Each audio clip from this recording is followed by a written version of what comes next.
오늘 우리는 사도행전 12장에 있는 말씀을 보았습니다. 우리가 지난 시간까지 사도행전 11장의 내용을 볼 때 그리스도의 복음이 온 유대와 사마리아와 땅끝까지 이르러 이방인 땅인 안디옥에 교회가 세워지는 과정을 함께 살펴보았습니다. 이제 우리의 시선이 다시금 안디옥 교회에서 예루살렘 교회로 옮겨지는 것이 오늘 12장에 있는 말씀입니다. 먼저 12장 1절과 2절은 이렇게 말씀하고 있죠. 그때에 헤롯 왕이 손을 들어 교회 중에서 몇 사람을 해하려 하여 요한의 형제 야고보를 칼로 죽이니라고 그렇게 말씀합니다. 안디옥 교회에는 큰 부흥의 역사가 일어나고 있는 그때에 이 예루살렘 교회에는 또 다른 박해의 모습이 있었음을 성경은 말씀합니다. 특별히 예수님의 12명의 제자 중에 한 사람이었던 사도 야고보가 헤롯 왕에 의해서 죽임을 당하게 되었다라고 말씀합니다. 오늘 성경의 말씀에 보면 그 헤롯에 대해서 성경은 말씀하고 있는데요. 이 헤롯, 우리가 성경에 보면 헤롯이 크게 3번 등장을 합니다. 예수님이 태어날 당시에 헤롯 대왕이라는 사람이 있었고요. 오늘 성경에 나와 있는 사도행전 12장에 나와 있는 헤롯 왕은 그 왕이 지금까지 살고 있는 것이 아니라 예수님 때의 그 헤롯 대왕의 손자가 오늘 성경에 기록되어 있는 헤롯 왕입니다. 이 사람의 이름은 헤롯 아그리파 1세라고 그렇게 명칭을 붙여져 있는데요. 그리고 우리가 성경을 보면 세례 요한을 참수했던 사람도 헤롯이라고 기록되어 있는데 그는 헤롯 안티파스라고 그렇게 성경은 말을 합니다. 이 헤롯 안티파스는 오늘 사도행전 12장에 나와 있는 헤롯 왕, 즉 헤롯 아그리파의 삼촌뻘 되는 사람입니다. 이처럼 당시에 그 유대 땅에는 이 헤롯 가문이 다스리고 있었음을 성경은 우리에게 계속해서 말씀합니다. 이 헤롯 왕은 이둠의 출신이라고 그렇게 알려져 있습니다. 이둠의 출신이라는 것은 족속이 유대인이 아닙니다. 에돔 족속입니다. 에돔 족속은 야곱의 형 에서의 후손들이지요. 그러기에 유대인들이 보았을 때에 그들은 하나님의 택함 받은 백성이 아닌 사람이 지금 유대 땅을 다스리고 있다라고 그렇게 생각했습니다. 그러다 보니까 이 헤롯 왕가는, 이 헤롯 가문은 늘 컴플렉스가 있습니다. 어떤 컴플렉스일까요? 자신들은 유대인이 아니다라는 컴플렉스. 그러기에 그들은 로마에게 잘 보이기 위하여, 환심을 사기 위하여 많은 재물을 바치기도 하고요. 또 유대 사람들에게 또 환심을 사기 위해서 그들이 좋아할 만한 이들을 찾아서 행하는 모습들이 있었습니다. 대표적인 모습이 있다면 성전 건축입니다. 성경에 보면 성전에 대하여 크게 3가지의 성전을 말씀합니다. 첫째는 우리가 잘 아는 솔로몬 성전, 그리고 포로기 이후에 이제 포로 귀환한 사람들이 지었던 스룹바벨 성전이 있고요. 또 3번째 성전이 바로 헤롯 성전이다라고 그렇게 말을 합니다. 이 헤롯 성전은 약 80년에 걸쳐서 성전을 건축했기에 그 성전의 규모가 크고 화려했다라고 그렇게 알려져 있습니다. 그런데 여러분들, 성전의 목적이 무엇입니까? 하나님께 예배드리는 처소가 되어야 함에도 불구하고 헤롯이 성전을 건축했던 가장 큰 이유는 유대 사람들에게 환심을 사기 위해서 성전을 건축했다라는 거죠.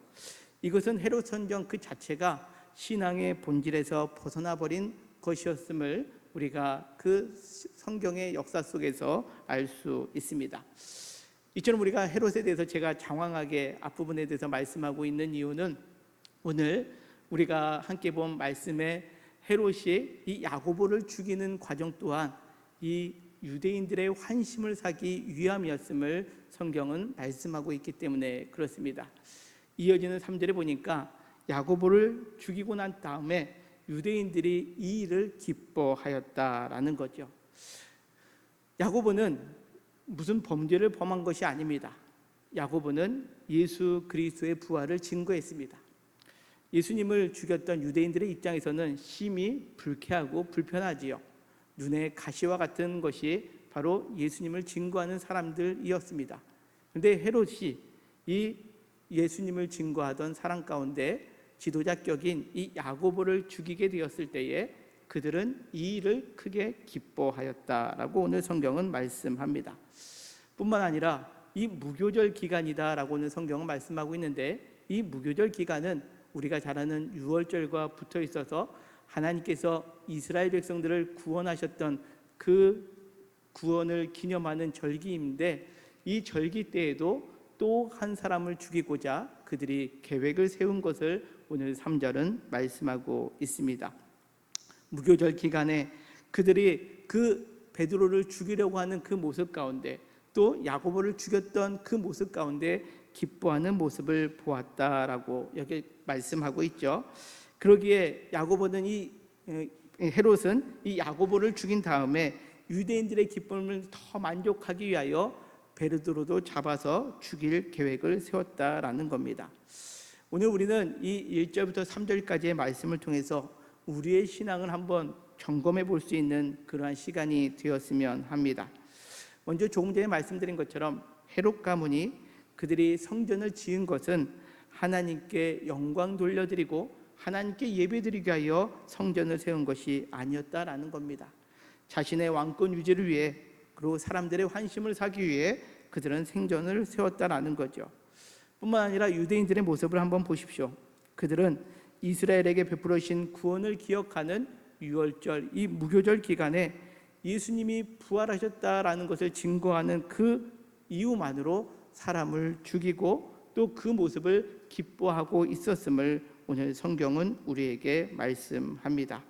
그렇습니다. 우리의 신앙생활도 이와 같을 수 있게 된다라는 거죠. 어느 순간에 우리도 하나님께 예배드리는 이 자리가 하나님을 바라보지 아니하고 사람들의 환심을 사기 위하여 예배의 자리에 드릴 수 있고, 또 우리의 헌신과 우리의 신앙의 모습이 사람에게 환심을 사고 사람들에게 마음을 얻기 위해서, 그래야 그것이 일종의 내 권력이 되기 위하여 우리의 신앙생활이 그렇게 변질될 수 있음을 우리는 말씀 속에서 우리 스스로를 깨달아 보아야 한다는 겁니다. 뿐만 아니라 우리가 무엇을 기뻐하고 있는지를 되짚어 보아야 한다는 거죠. 하나님께서 우리에게 베풀으시는 그 구원의 은혜를 기뻐하는 자인지, 아니면 단지 갈등 속에 있는 그 누군가가 해함을 받는 것을 통해서 내가 기뻐하고 있는지를 오늘 말씀 속에서 우리의 신앙을 다시 한번 점검해 볼 수 있는 저와 우리 모두가 되시기를 주님의 이름으로 간절히 축원합니다. 자, 이어지는 말씀을 또 보면 사도행전 12장 4절과 5절은 이렇게 말씀합니다.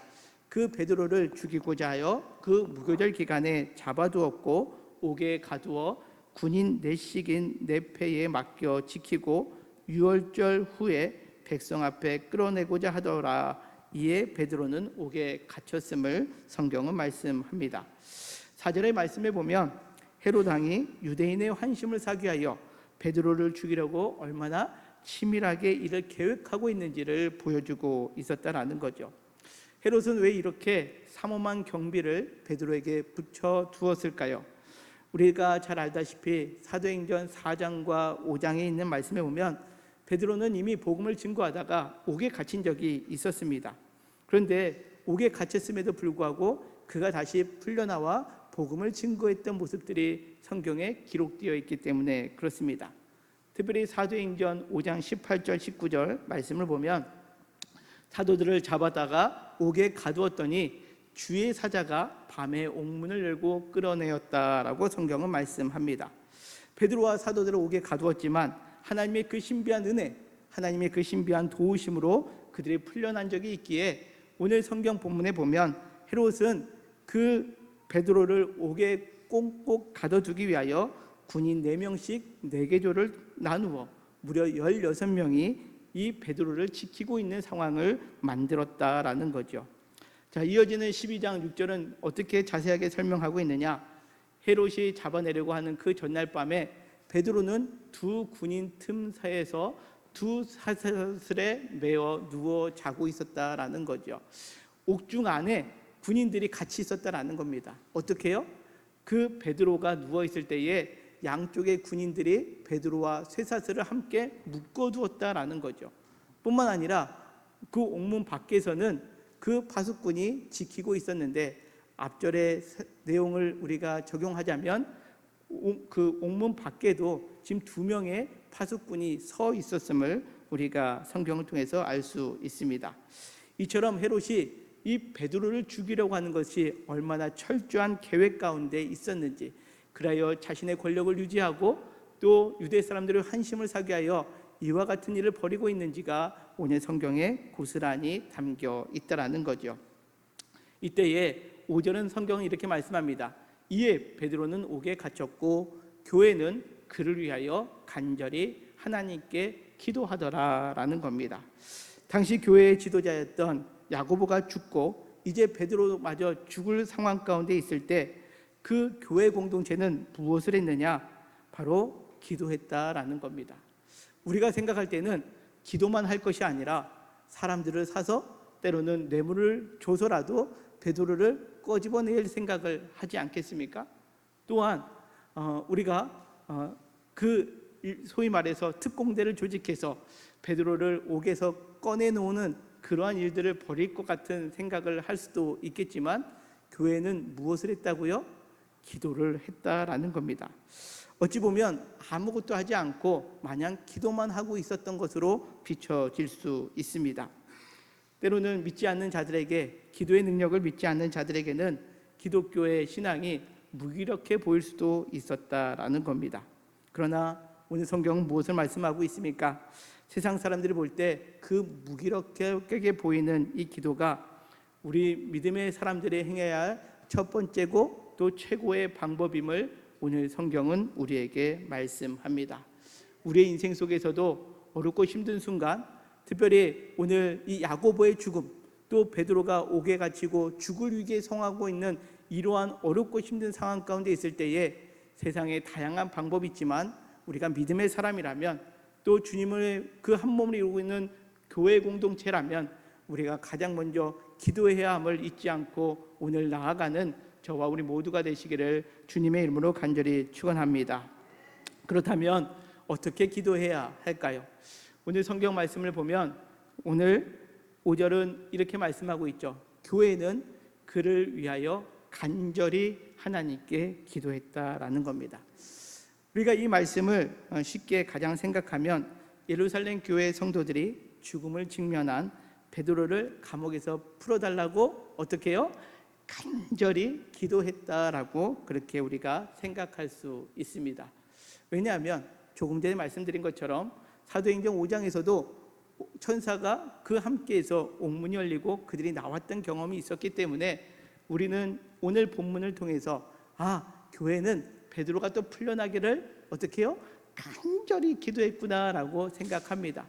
뿐만 아니라 오늘 뒤에서 나와 있는 말씀을 우리가 아는 분들도 계시겠지만, 그래서 베드로는 이 옥에서 빠져나와 기도하고 있는 사람들에게 친히 갔던 모습이 오늘 우리가 함께 봉독한 말씀 이후에 등장을 하고 있기 때문에 그렇습니다. 그런데 오늘 이와 같이 간절히 기도했다라는 것이 베드로를 감옥에서 풀어달라고 기도했다라고 한다면 오늘 본문 속에서 우리는 두 가지 의문사항을 가질 수밖에 없다라는 거죠. 어떤 의문사항이냐? 첫 번째는 1절과 2절에 나와 있는 야고보의 죽음입니다.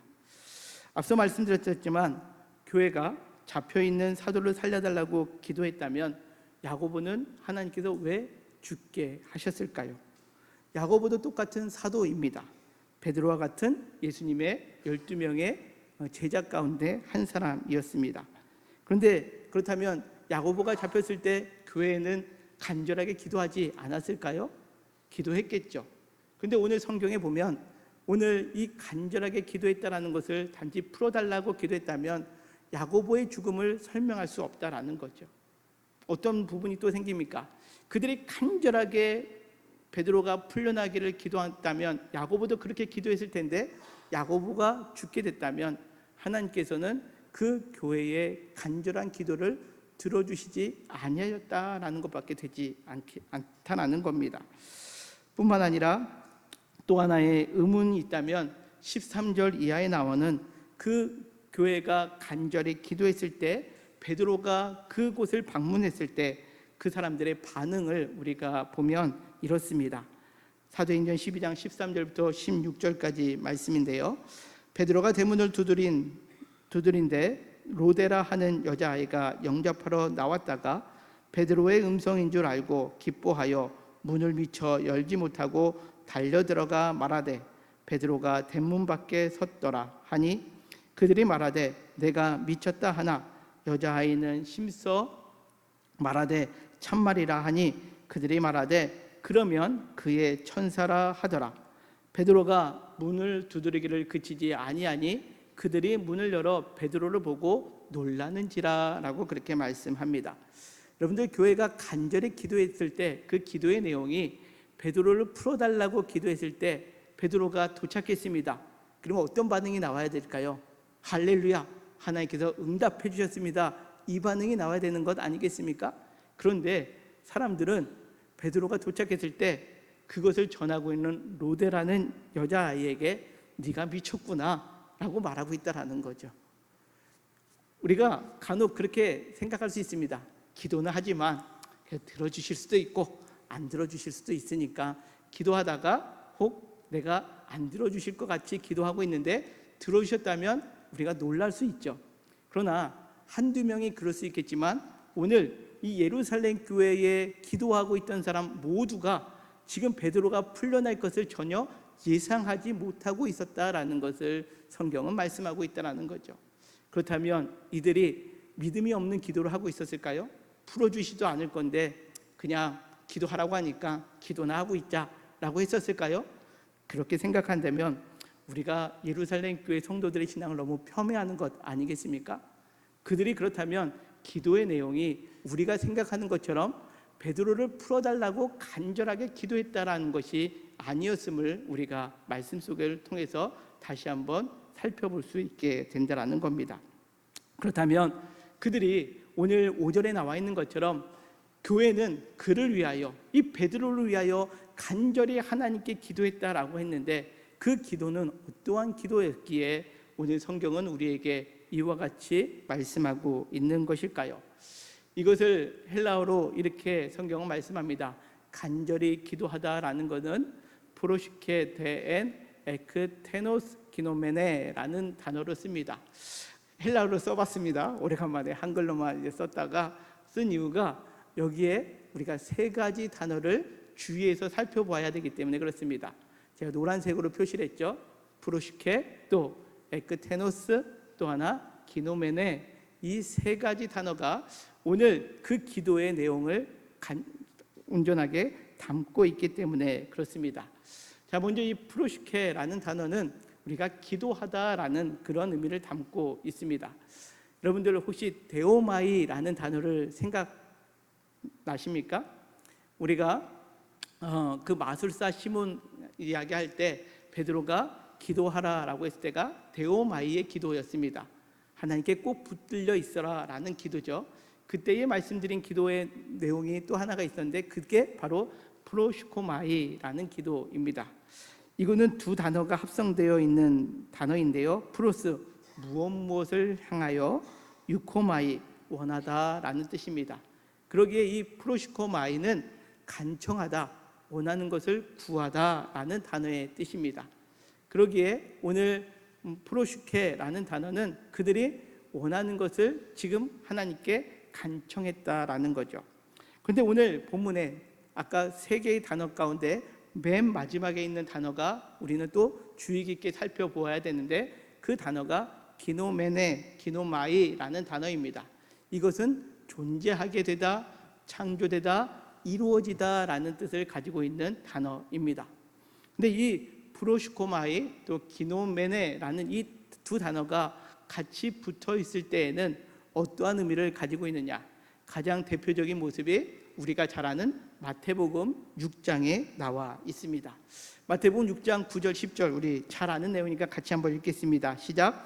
그러므로 너희는 이렇게 기도하라. 하늘에 계신 우리 아버지여, 이름이 거룩히 여김을 받으시오며 나라가 임하시오며 뜻이 하늘에서 이루어진 것 같이 땅에서도 이루어지이다. 아멘. 그렇습니다.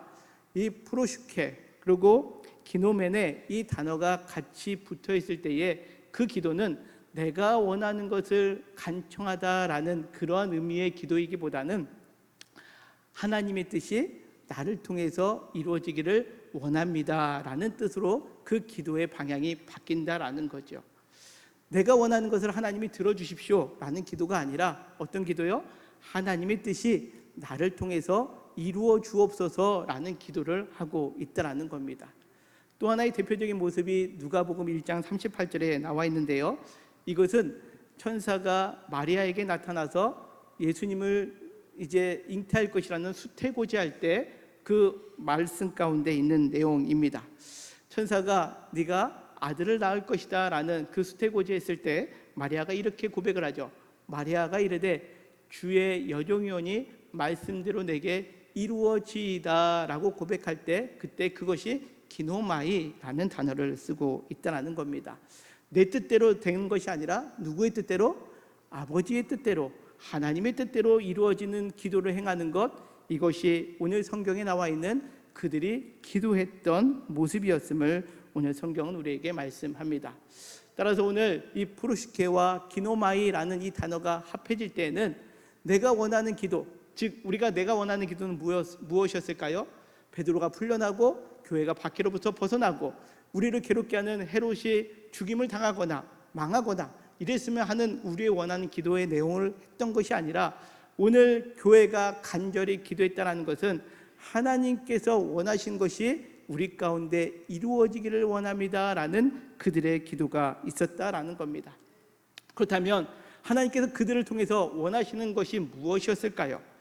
오늘 우리가 함께 봉독한 말씀은 베드로가 옥에 갇혔을 때에 교회가 기도했던 모습을 오늘 성경은 말씀하고 있는데 이와 유사한 모습이 사도행전 4장에 등장합니다. 사도행전 4장에서도 사도들이 옥에 갇혔다가 나오고 난 다음에 그들이 기도하는 내용이 사도행전 4장 24절부터 30절까지 등장을 하는데요. 그들이 듣고 한 마음으로 하나님께 소리 높여 고백하며 기도하는 모습이 나옵니다.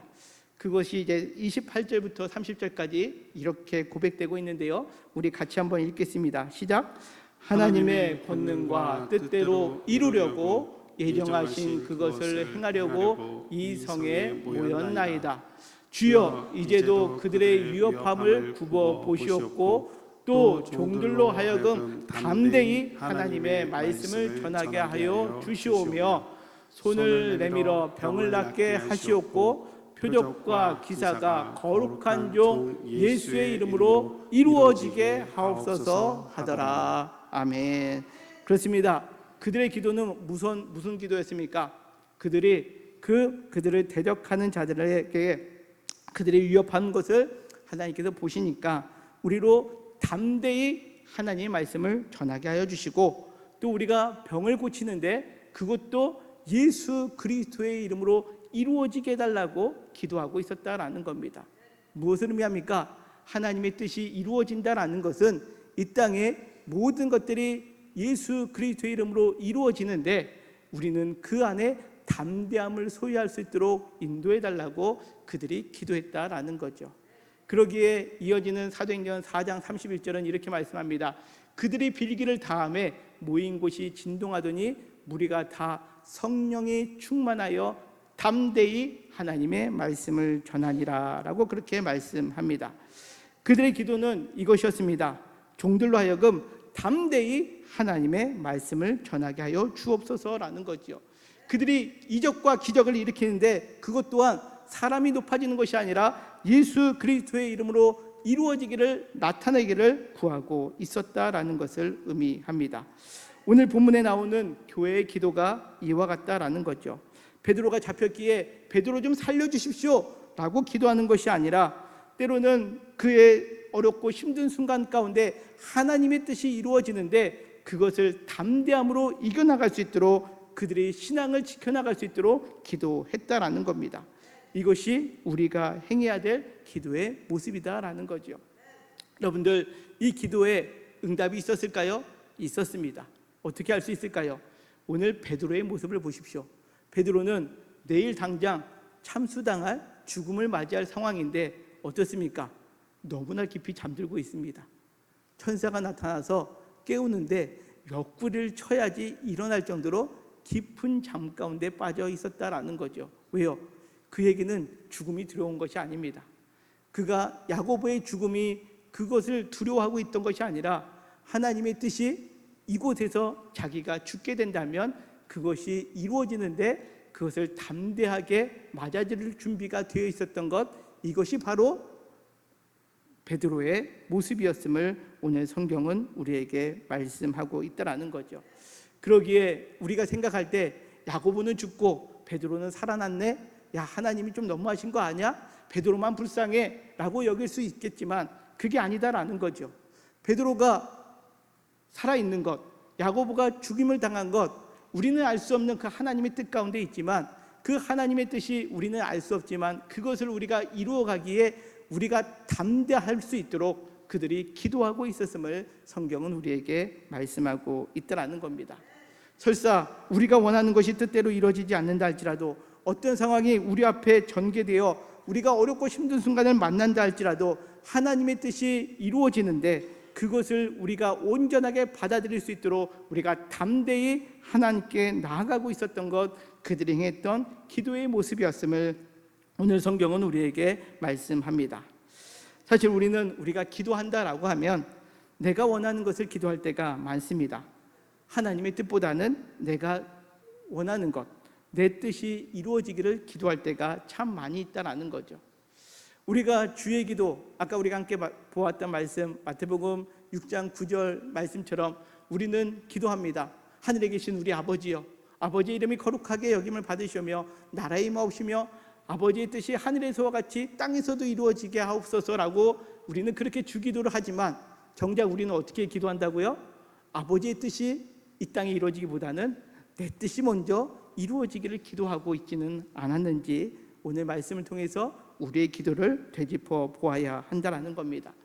하나님께서 나를 통하여 하나님의 뜻을 이루어 가실 때 그 뜻에 마리아의 고백처럼 내가 말씀대로 내게 이루어지기를 고백할 수 있는 그러한 담대함으로 하나님 앞에 나아갈 수 있도록 기도하는 저와 우리 모두가 되시기를 주님의 이름으로 간절히 축원합니다. 그리고 또 오늘 이어지는 또 하나의 단어가 있습니다. 간절히 기도하다라고 할 때 또 하나의 단어가 에크테노스라는 단어입니다. 이것은 오늘 한글로 번역된 성경처럼 간절히, 뜨겁게, 열심히라는 뜻을 가지고 있습니다. 근데 이 단어는요 또 다른 의미가 담겨 있는데 그것은 무엇이냐? 계속해서 끊임없이라는 뜻을 가지고 있습니다. 따라서 그들의 이 기도를 어떻게 했다고요? 한 번 하고 끝나는 것이 아니라 계속해서 간절하게 끊임없이 기도하고 있었음을 그들은 말씀하고 있다는 겁니다. 베드로가 옥에서 풀려나고 있을 때 그들은 모여 기도하고 있었습니다. 루데라는 여자아이가 베드로가 지금 문 앞에 와 있습니다 라고 했을 때 그들은 사실은 그들이 원하는 대로 베드로가 풀려나는 것이 아니라 하나님의 뜻이 이루어지기를 기도하고 간절함으로 기도하고 있었을 때에 그들은 미처 그것을 인지하지 못할 정도로 그들은 기도하고 있었음을 성경은 우리에게 보여주고 있습니다. 사랑하는 성도 여러분, 여러분들의 기도는 어떠합니까? 여러분들 계속해서 기도하고 계십니까? 아니면 상황이나 환경이 바뀌어지면 그 기도가 어느 때 점점 식어지고 멈추어 가고 있지는 않습니까? 내가 원하는 것이 이루어지지 않았을 때에 더 이상 기도하는 것이 아무 소용없는 것처럼 여겨지며 혹 기도하는 것을 쉬고 있지는 않습니까? 야고보의 죽음 이후에도 교회는 계속해서 간절히 기도했습니다. 야고보는 죽었지만 그러나 하나님의 뜻이 그 안에 우리가 무엇인지 알 수 없기에 그것을 담대하게 받아들이기 위하여 지금 베드로도 옥에 갇혔지만 그 하나님의 뜻이 우리 가운데 온전히 이루어지기 위하여 그들은 계속해서 끊임없이 기도하고 있었음을 오늘 성경은 우리에게 말씀하고 있다는 거죠. 바로 웃기는 우리가 하나님의 뜻을 잘 이해하지 못할 때가 있습니다. 오늘 야고보의 죽음처럼 하나님이 살려주셨으면 더 큰 일을 했을 텐데 왜 죽이셨을까? 때로는 우리 마음 가운데 의아함이 들 수도 있습니다. 그러나 우리가 그 하나님의 뜻을 알지 못함으로 멈춰 있는 것이 아니라 그 하나님의 뜻을 알고 그 뜻이 이루어지고 그것을 위해서 우리는 끊임없이 계속해서 기도해야 함을 여러분들 잊지 마시기를 바랍니다. 오늘 말씀 통해서 교회가 간절하게 기도했다라는 것은 베드로가 감옥에서 풀려나기만을 위해서 기도한 것이 아니었습니다.